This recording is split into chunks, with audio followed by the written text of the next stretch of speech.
Hey, welcome parents. At the end of the quarter, decided to write an email to everybody to help explain some of the changes that we've already made in the class and some of the changes we're making at the quarter to help you help your kid do even better, hopefully, in my math and science classes. And I know that most people are like me, and you're getting bombarded with emails with this distance learning. So I tried to make it quick. And when I got done trying to tell you everything I wanted to tell you, I realized this is a pretty long email. And when I polled the kids in class, most of them agreed that it would probably be better to send you a quick video. So I will send the email as well, so you have that to reference. Uh, but quick video to try to explain some of the changes we made here at the end of the quarter and before, so you have a better understanding of how we're doing things here, at least for the math and science class for your kid. First off, I want to say thanks. I've received some nice emails with kind words and questions, and even some requests, and that helps me. I enjoy the feedback. I have thick skin. If you think that I'm doing something that's not working for your kid, let me know. I will give it an honest assessment, and if it's working for most of the class and not for your kid, I'll probably still do it. But I can make some changes. Okay, I'm flexible, so please, yeah, give me your feedback if you have anything, concerns, questions, or requests. I like it, and again, thanks for the kind words. The reason we're doing this at the end of the quarter is I'm teaching in science, the scientific method. One of the steps in the scientific method, after you do an experiment, is you want to see, did this prove anything? Do we have a clear conclusion, clear results? And oftentimes in science, it's messy. You don't. And what you will do is you'll make a small change either to your hypothesis, your original idea, or the experiment, and you do it again. And you sort of hone in on what you're looking for. And that's what we're doing here. There's a refinement experiment for the kids where they're looking at it almost like a New Year's resolution type thing for second quarter. And I do the same thing. Okay, I tell the kids, and you guys might be happy to hear this, one of the changes I want to make is I want to grade in a more timely manner. Just so you know, the teachers were grading in two different platforms now, with Google Classroom and Aries. But I know that it helps you and it helps the kids to have the feedback happen quicker. So that's one of the goals I'm going to make. One of the other goals is I want to make more recordings. Okay, I'm getting a lot of positive feedback from the kids that the recordings are helpful. I'm making recordings for both the homework and warm-ups. I miss my warm-ups. That's usually where I used to do a lot of my teaching, both in math and science. The kids would come in, start copying the board, what was on there, and we'd go over it. It'd be about a half-hour activity every day. So those are some of the changes I'm making. So real quick, just one of the reasons for the change. Okay, I want to emphasize that distance learning is hard. Okay, definitely harder on teachers. I can vouch for that. Definitely harder on parents. And parts of distance learning are harder on the kids. I don't want to sound mean, but I think overall, distance learning in a lot of ways is easier on the kids, just in the sense of how much time they're spending on school. Okay, and here's an example. In a typical schedule, the kids were here at school. I would see the kids for about 55 minutes per class on most days, and Wednesdays are short, about 45 minutes. That totals out to 265 minutes per subject per week. Okay, right now I'm Zooming for a half hour for two classes, 4 days a week. So that's about 15 minutes per day, 4 days a week. That comes about 60 minutes. I'm short, or your kids are short, 205 minutes per subject per week, as far as time where we used to have the kids with the butts in the seats and being able to teach them things. We don't have that now. Okay, and so we're really trying to figure out how can we make up some of that time. Okay, 3.5 hours a week per subject. Okay, lost time.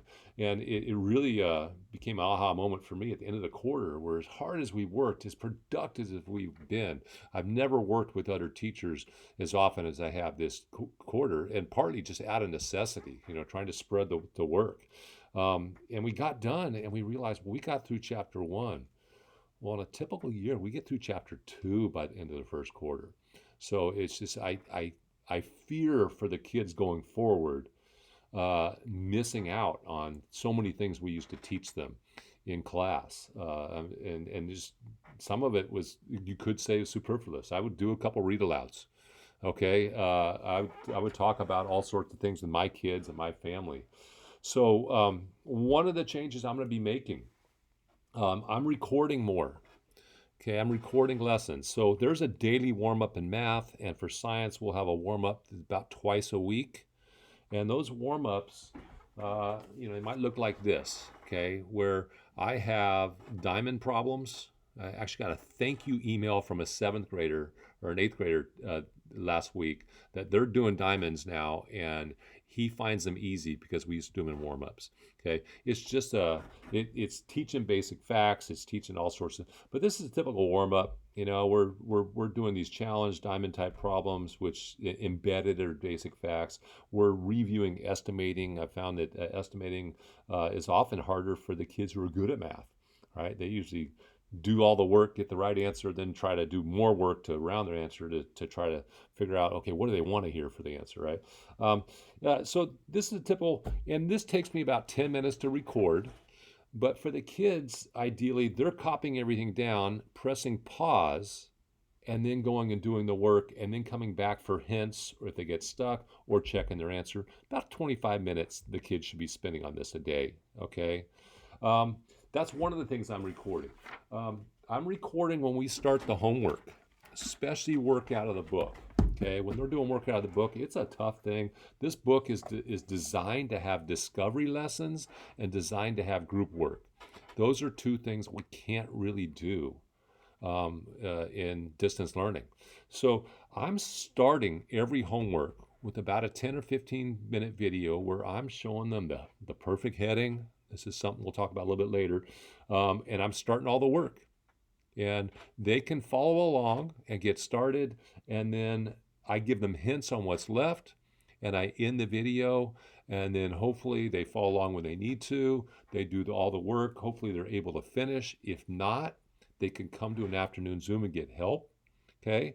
But then it's due 8:55 the next morning before Mr. Whitney's PE class. And if they turn it in after that, they're going to get marked down. But after that, I have the rest of the video where I record another 5 to 10 minute video, finishing up and showing them the answers, showing them how I got it. That's something that's happening now. Okay. And I'm going to do more EdPuzzles. I've had positive response from the kids with the EdPuzzles.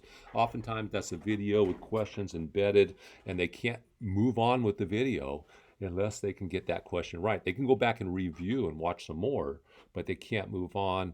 It really holds them accountable. It's great. Sometimes I'll just have a video for them to watch, but EdPuzzles is great. It'll tell me if they watch the video, right? And so I've had some kids, watch 30 seconds, go click, I did that.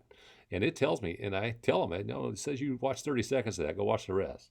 Now, it's not as good as Khan in the sense they go press play on the video and go do something else and not really be paying attention if it doesn't have the questions.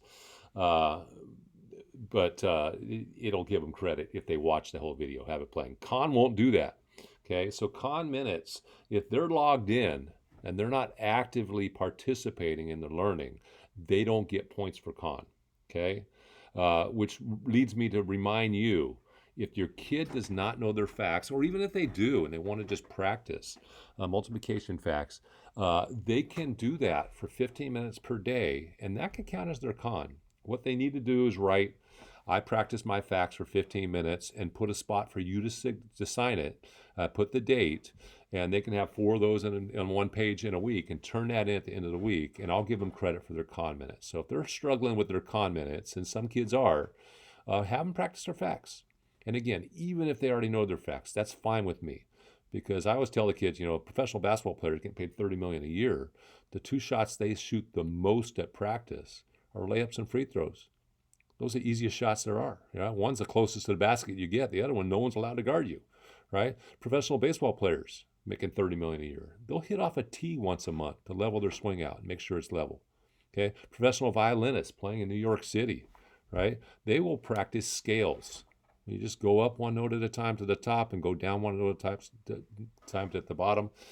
Basic skills. There's nothing wrong with practicing basic skills. It will help them. So they want to practice that instead of doing con, that's fine. Okay, it'll help them. It's really like pumping up the tires and greasing the wheels when they do the math. If they have their facts down well, just things go smoother. Their homework will take less time, especially if they don't know their facts. If you're curious about your kid knowing their fact, ask them this first. Ask them what 16 times 16 is. They should immediately say it's 256. It's something we practice in class a little bit. And then ask them what 6 times 7 or 7 times 8 or 6 times 9. And talk about it if they don't know that as well. Which is more valuable? Ask them about the buy one, get one free, right? We talked about this in math, and buy one, get one. If you learn 6 times 7, you don't just get 7 times 6. I always say I make a fun of a commercial, like it's a late night commercial trying to get you to buy something. I say, but wait, there's more. What's 42 divided by 6? What's 42 divided by 7? Then I say, but wait, there's more. Fractions. 42 sevenths is the same as 6. 42 sixths is the same as sevenths. 6 42nds is the same as 1/7, and 7 42nds. So I say, you buy one, you get 7 free. You'd be a fool not to order now, right? Ask them about that, okay? They get a lot of advantages to knowing the facts. Just math goes easier, okay? Anyway, typical schedule now, right? I'm releasing Mr. Williams' video at 8 a.m. in the morning. So if they get up early, they go watch that. And be one of the first to try to get the trivia question or getting rewarded. I had a lot of kids from my classes get the trivia questions right, which is pretty cool. I might start releasing my warm-up earlier before our class, right? But homework's always due at 8:55 the next morning, okay? Unless it's an extended assignment. Why? Because I don't want them working on my homework during Mr. Whitney's class, right? I like that they get their blood pumping at 9 a.m. And especially that first block that I have, they're awake when they come see me at 9:40. They've been exercising for a half hour. That's cool. So they have the 9 o'clock to 9:30 Zoom with Mr. Whitney. Hopefully they're up and active, right? At 9:40, they have their first course. So if I have your kid first, second period, that's when they're with me. 9:40 to 10:10. If I have them fourth or fifth, they're Miss Mulligan during that time. They'll come see me in the second core, 11:10. There's a pretty good break. There's about an hour break between your first core and the second core. I don't want them working that whole time. Okay, my second core kids, I'm telling them they should have a break from at least 10:50 to 11:10, where they go get some exercise, go walk the dog, go run around the block. Okay, get that blood pumping, because I know it's going to help me if they come to that class having got the blood pumping a little bit, get some exercise, okay? But there is some time to get a lot done, right? They can work for a half hour. They can go take a break, work for a half hour, and still get some exercise before that Zoom, okay? Then at 11:40, they get a break for lunch or other things, and unless they have music or something else, they don't have anything to do the rest of the day. It used to be. Now I have an afternoon Zoom. Okay, so if the second period block, they're going to come see me at 2 for about 2 to 2:10, maybe 2:15 on a busy day, and then the fourth, fifth block, they'll come see me from 2:15 to about 2:25, and then if they need help with anything else, and they didn't already get help in that afternoon Zoom, because that's a check-in, they can see me between 2:30 and 3. I used to have the time between 2 and 3:15 open for anybody that needed help. But sixth graders are shy, and it's a skill to come ask for help, and not all of them have that skill. Not enough kids are coming. So I'm doing this, and then they can get help, and then I'm hoping that they try to work till 3 o'clock every day. Okay, one of the reasons is, one of the things I think that the sixth graders especially, but all kids are struggling with the distance learning, is a lack of structure and a lack of routine. Okay, they used to be at school from 8:15 to 3:30 every day, and then they go home and have homework. Now it's too wide open, and unless they're really mature sixth graders, they're not going to spend the time in between all this doing schoolwork. They have been getting out at 11:40 from their second Zoom and saying, yes, I'm done with school. And then most of them wait till 4 or 5 till mom or dad gets home to start their homework, which most of it's really supposed to be classwork, stuff they get done before 3 o'clock. Okay, so and again, with the parents and the teachers, we have been fooled into thinking because it's harder on us, that it's harder on them. And they've had a lot of free time during the day. And that part of it's hard, the lack of structure, but they haven't been working harder and they haven't been learning as much. And that worries me going forward. I don't want them going to 7th grade, not knowing how to do all their 6th grade math. Okay, that's setting them up for failure, for struggles in 7th grade. I don't want that. Okay, so I'm trying to take some of that time back, and I need your help trying to get the kids to treat the time from 8 to 3 as school time on most days if you can. Okay, again, these are things I'm doing to help, but I do want your opinions. I do want your feedback. And I'm promising you that one of the goals I'm changing, besides all these schedule changes and me recording more videos, is I'm going to try to get the grading to you guys so you know what's missing with your student quicker. Okay, and ask them about the con, ask them about their facts, ask them about the new schedule, and ask them when they can get help from me if they're struggling. Okay? All right. Appreciate it. Sorry for the long video, but I really wanted to get this information to you. And I will send an email with this that sort of reviews what we just talked about. Okay? Thanks.